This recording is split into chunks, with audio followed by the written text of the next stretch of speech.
सिर्फ 5 महीने पहले तुषार शर्मा ने एक नए सपनों के साथ एक नई जिंदगी की शुरुआत की थी। एक सक्सेसफुल मॉडल, कॉन्फिडेंट पर्सनैलिटी और मिस पुणे फाइनलिस्ट रह चुकी थी।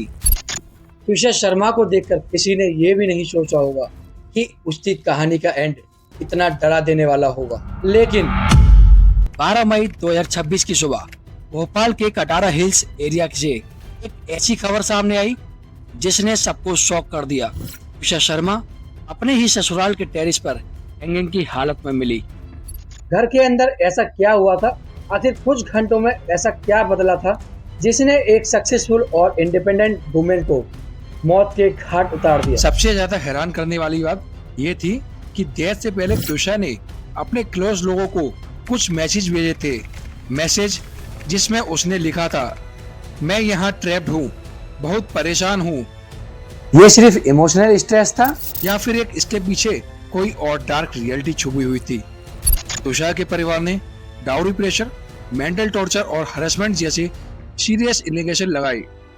दूसरी तरफ से ससुराल वालों का कहना है कि ये एक सुसाइड था, लेकिन फिर सीसीटीवी फुटेज, सस्पिशियस इंजुरियस और इन्वेस्टिगेशन में सामने आती डिटेल्स ने इस केस को और भी मिस्टीरियस बना दिया। आज इस वीडियो में हम स्टेप बाय स्टेप इस केस को समझाएंगे। आखिर तुषार शर्मा के साथ क्या हुआ था? सच क्या है, सुसाइड या मर्डर? ये सिर्फ एक स्टोरी नहीं, ये वो सच है जो हर किसी को हिला देगा।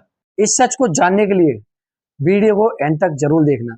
वीडियो शुरू करने से पहले एक इंपॉर्टेंट बात क्लियर करना बहुत ही जरूरी है। इस वीडियो में बताई गई सारी information publicly available news reports, media articles, police updates और अवेलेबल फैक्ट्स पर बेस्ड है। तुषार शर्मा की केस की इन्वेस्टिगेशन अभी भी चल रही है और हर दिन नई डिटेल्स सामने आ रहे हैं। इस केस में फाइनल सच क्या है, इसका फैसला भी कोर्ट और ऑफिशियल इन्वेस्टिगेशन ही करेगी। यहाँ हम किसी एक साइड को सपोर्ट या एक्यूज नहीं कर रहे हैं। हमारी कोशिश सिर्फ इतनी है, जो इन्फॉर्मेशन अब तक सामने आई है उसे आप तक एक क्लियर और डिटेल वे में पहुंचा सके। तो इसलिए इस वीडियो को मिस मत करना। तुषार शर्मा की उम्र 33 साल थी और वो नोएडा की रहने वाली थी। तुषार सिर्फ एक ऑर्डिनरी वुमेन नहीं थी, मॉडलिंग इंडस्ट्री में उन्होंने अपनी एक अलग पहचान बनाई थी। फैशन शो, मॉडलिंग प्रोजेक्ट और सोशल मीडिया प्रेजेंस की वजह से काफ़ी लोग उन्हें जानते थे। सबसे ज़्यादा अटेंशन उन्हें तब मिला जब वो मिस पुणे ब्यूटी पेजेंट की फाइनलिस्ट बनी। कॉन्फिडेंट पर्सनैलिटी, मॉडर्न लाइफस्टाइल और एम्बिशियस माइंडसेट, यही इमेज लोगों के दिमाग में थी। मॉडलिंग के साथ साथ तुषार एक्टिंग और मार्केटिंग फील्ड में भी काम कर चुकी थी। जो लोग उन्हें पर्सनली जानते थे उनके अकॉर्डिंग तुषार के एनर्जेटिक, इंडिपेंडेंट और अपनी लाइफ को ओपनली जीने वाली लड़की थी। वो कैरियर ओरिएंटेड थी और अपने फ्यूचर को लेकर काफ़ी पॉजिटिव सोच रखती थी। फिर उसकी लाइफ में एंट्री हुई समर्थ सिंह की। समर्थ सिंह भोपाल के एक लॉयर था। रिपोर्ट्स के मुताबिक दोनों की पहली मुलाकात साल 2024 में एक डेटिंग पर हुई थी। धीरे धीरे कंजर्वेशन बढ़ाई गई, फ्रेंडशिप हुई और फिर रिलेशनशिप शादी तक पहुंच गया। दिसंबर 2025 में दोनों ने शादी कर ली। शुरुआत में सब कुछ नॉर्मल हैप्पी दिख रहा था। फोटोज में स्माइल थी, फ्यूचर प्लान थे और एक नई जिंदगी की एक्साइटमेंट भी।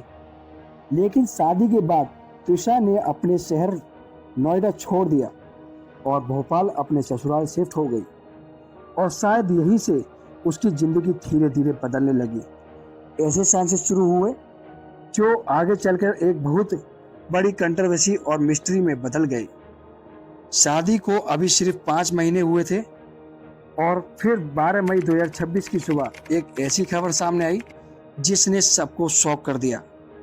तुषार शर्मा अपने ससुराल के टेरिस पर हैंगिंग की हालत में मिली। ये घटना भोपाल के कटरा हिल्स एरिया में हुई थी। एक सक्सेसफुल मॉडल जो कुछ महीने पहले तक अपने नए मैरिड लाइफ की फोटो शेयर कर रही थी, अचानक इस तरह डेड मिलना बहुत सारे सवाल खड़े कर रहा था। लेकिन असली कंट्रोवर्सी शुरू हुई जब तुषार के मायके वालों ने सीरियसली एलिगेंस लगाई। परिवार का कहना था कि शादी के तुरंत बाद से ही तुषा को डायरी प्रेशर का हरेसमेंट फेस करना पड़ रहा था। प्रॉपर्टी, पैसे और दूसरी डिमांड्स को लेकर उस पर मेंटल प्रेशर बनाया जा रहा था। तुषा के फैमिली मेंबर ने डायरेक्टली एक्यूज किया समर सिंह और उनकी मदर ग्रीवाला सिंह को। रिपोर्ट्स के अकॉर्डिंग ग्रीवाला सिंह ने एक रिटायर्ड डिस्ट्रिक्ट जज हैं। फैमिली का क्लेम था कि तुषा को मेंटली और इमोशनली टॉर्चर किया जाता था। कभी ताने, कभी आर्गुमेंट्स और कभी उसकी लाइफस्टाइल और इंडिपेंडेंट नेचर को लेकर क्रिटिसिज्म। कहा यह भी गया कि घर का एनवायरनमेंट धीरे धीरे इतना टॉक्सिक हो गया था कि तुषा इमोशनली ब्रेक होने लगी थी। सबसे डिस्टर्बिंग बात यह थी, तुषा ने अपने कुछ क्लोज फ्रेंड्स और फैमिली मेंबर्स को मैसेज और कॉल में अपनी कंडीशन के बारे में बताया था।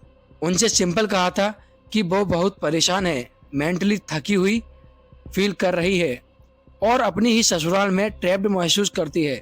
अब ये चैट्स, कॉल और मैसेज पुलिस इन्वेस्टिगेशन का इम्पोर्टेंट हिस्सा बन चुका है। इन्वेस्टिगेशन ये समझाने की कोशिश कर रहा है कि तुषा सच में डिप्रेशन में स्ट्रगल कर रही थी या फिर उसके पीछे हरेसमेंट और प्रेशर की कोई और कहानी छुपी हुई थी। अब बात करते हैं उस दिन की। 12 मई 2026 जिस दिन तुषा शर्मा की मौत हुई। रिपोर्ट्स के मुताबिक डेथ वाले दिन तुषा घर से बाहर ब्यूटी पार्लर गई थी। सीसीटीवी फुटेज में वो नॉर्मल तरह से आते जाते दिख रही थी। पहली नजर में सब कुछ रूटीन लग रहा था, जिससे एक नॉर्मल डे हो, लेकिन किसी को अंदाजा नहीं था कि कुछ ही घंटों के बाद सब कुछ बदलने वाला है। ब्यूटी पार्लर से वापस घर आने के बाद कुछ टाइम बाद ही तुषा की बॉडी टेरेस पर हैंगिंग की हालत में मिली और यहीं से इन्वेस्टिगेशन और भी कॉम्प्लिकेटेड होती चली गई। तुषा के परिवार ने क्लेम किया कि इनिशियल पोस्टमार्टम रिपोर्ट्स में कुछ ऐसी इंजुरियस मेंशन थी जो एलिजेडली सिर्फ हैंगिंग से मैच नहीं करती थी।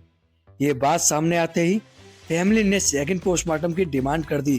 केस के सेंसिटिविटी को देखते हुए मध्य प्रदेश हाई कोर्ट्स ने एम्स दिल्ली से सेकंड ऑटोप्सी करवाने का ऑर्डर दिया। यानी अथॉरिटीज भी इस केस को एक नॉर्मल डेथ की तरह ट्रीट नहीं कर रही थी। लेकिन सबसे ज्यादा डिस्कशन सीसीटीवी फुटेज को लेकर हुआ।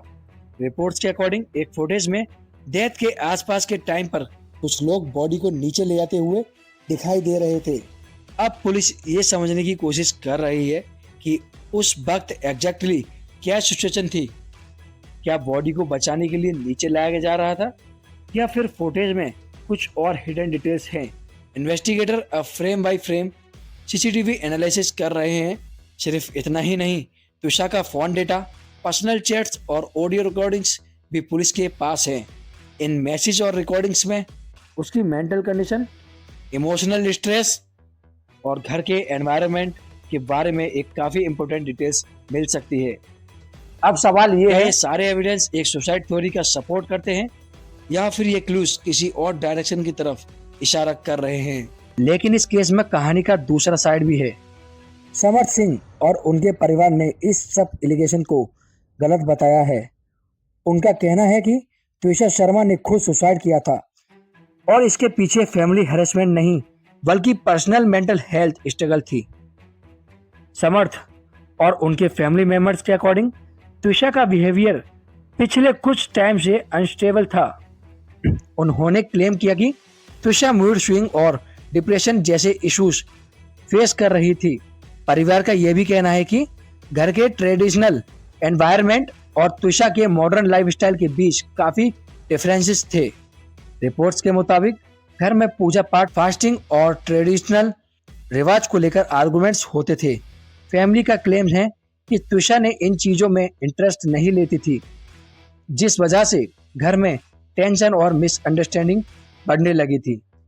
यानी कि एक तरफ तुषा शर्मा के मायके वाले डाउरी हरेसमेंट और मेंटल टॉर्चर का एलिगेशन लगा रहे हैं और दूसरी तरफ ससुराल वाले इस डेथ को मेंटल स्ट्रेस और सुसाइड बता रहे हैं। लेकिन केस में सस्पेक्शन तब बढ़ गया। डेथ के बाद समर सिंह कुछ दिन तक पब्लिक और पुलिस की रीच से बाहर रहा। बाद में उसने जबलपुर कोर्ट में सरेंडर किया। उसके बाद पुलिस ने उसे कस्टडी में ले लिया और अब उसे निरंतर क्वेश्चन किए जा रहे हैं। इन्वेस्टिगेशन अब दोनों साइड्स के क्लेम को वेरीफाई करने की कोशिश कर रहे हैं। क्या ये सच में एक सुसाइड था या फिर इस केस के पीछे अभी भी कोई हिडन सच छुपा हुआ है? अब बात करते हैं इस केस की लेटेस्ट लीगल अपडेट्स की। मध्य प्रदेश पुलिस ने तुषार शर्मा केस में डाउरी डेथ, क्रूरल्टी और हरेसमेंट जैसे सीरियस सेक्शन के अंदर एफआईआर दर्ज की है। सबसे इम्पोर्टेंट सेक्शन है 304B यानी डाउरी डेथ। इंडियन लॉ में ये सेक्शन तब लगाया जाता है जब शादी के कुछ सालों के अंदर किसी वुमेन की सस्पिशियस डेथ हो और हरेसमेंट और डाउरी प्रेशर का एलिगेशन सामने आए। केस की सीरियसनेस को देखते हुए एक स्पेशल इन्वेस्टिगेशन टीम यानी एसआईटी भी बनाई गई है। अब मल्टीपल ऑफिसर्स मिलकर एविडेंस, सीसीटीवी फुटेज, चैट और स्टेटमेंट को एनालाइज कर रहे हैं। इस केस ने इतना अटेंशन गेन किया है कि नेशनल कमीशन फॉर वुमेन ने भी अथॉरिटीज से डिटेल्स रिपोर्ट मांगी है। यानी ये सब सिर्फ एक लोकल इन्वेस्टिगेशन नहीं रहा, बल्कि नेशनल लेवल पर भी क्लोजली मॉनिटर किया जा रहा है। लेकिन इतनी इन्वेस्टिगेशन के बाद भी अभी तक कई सवाल अनआंसर्ड हैं। तुषार की एक्चुअल केस ऑफ डेथ क्या थी? उसके मैसेज और ऑडियो रिकॉर्डिंग्स कितने ऑथेंटिक हैं? सीसीटीवी फुटेज में एग्जैक्टली क्या दिख रहा है? और डेथ से पहले घर के अंदर क्या हुआ था? ये सारे क्वेश्चंस अभी भी इन्वेस्टिगेशन के सेंटर में हैं। सोशल मीडिया से लेकर न्यूज चैनल तक हर जगह लोग इस केस पर अपनी थ्योरीज और ओपिनियंस दे रहे हैं। कुछ लोग इसे क्लियर डाउरी हरेसमेंट केस में मान रहे हैं, तो कुछ लोगों का कहना है कि इन्वेस्टिगेशन कंप्लीट होने से पहले ही किसी कंक्लूजन पर पहुंचाना गलत होगा। फिलहाल सच क्या है, इसका फाइनल जवाब सिर्फ इन्वेस्टिगेशन और कोर्ट ही दे सकता है। और इसी वजह से ये केस बहुत ही कम टाइम में एक हाई प्रोफाइल मिस्ट्री बन चुका है, जिससे पूरा देश क्लोजली फॉलो कर रहा है। तो दोस्तों, ये था तुषार शर्मा केस का पूरा ओवरव्यू। एक ऐसा केस जिसमें हर नई डिटेल के साथ मिस्ट्री और भी गहरी होती जा रही है। एक तरफ फैमिली के सीरियस एलिगेशन है, दूसरी तरफ ससुराल वालों का कंप्लीटली अलग वर्जन, और बीच में है सीसीटीवी फुटेज, चैट, इंजूरियस और इन्वेस्टिगेशन के साथ अनआंसर्ड क्वेश्चंस। फिलहाल सच क्या है, ये अभी ऑफिशियली क्लियर नहीं हुआ है। इस केस का फाइनल ट्रुथ सिर्फ इन्वेस्टिगेशन एजेंसीज और कोर्ट के डिसीजन के बाद ही सामने आएगा। लेकिन आपको क्या लगता है, क्या ये सच में सुसाइड था या फिर इस केस के पीछे कोई और डार्क रियलिटी छुपी हुई है? कमेंट सेक्शन में अपना ओपिनियन जरूर बताना। तब तक के लिए अपने और अपने परिवार का ख्याल रखिए।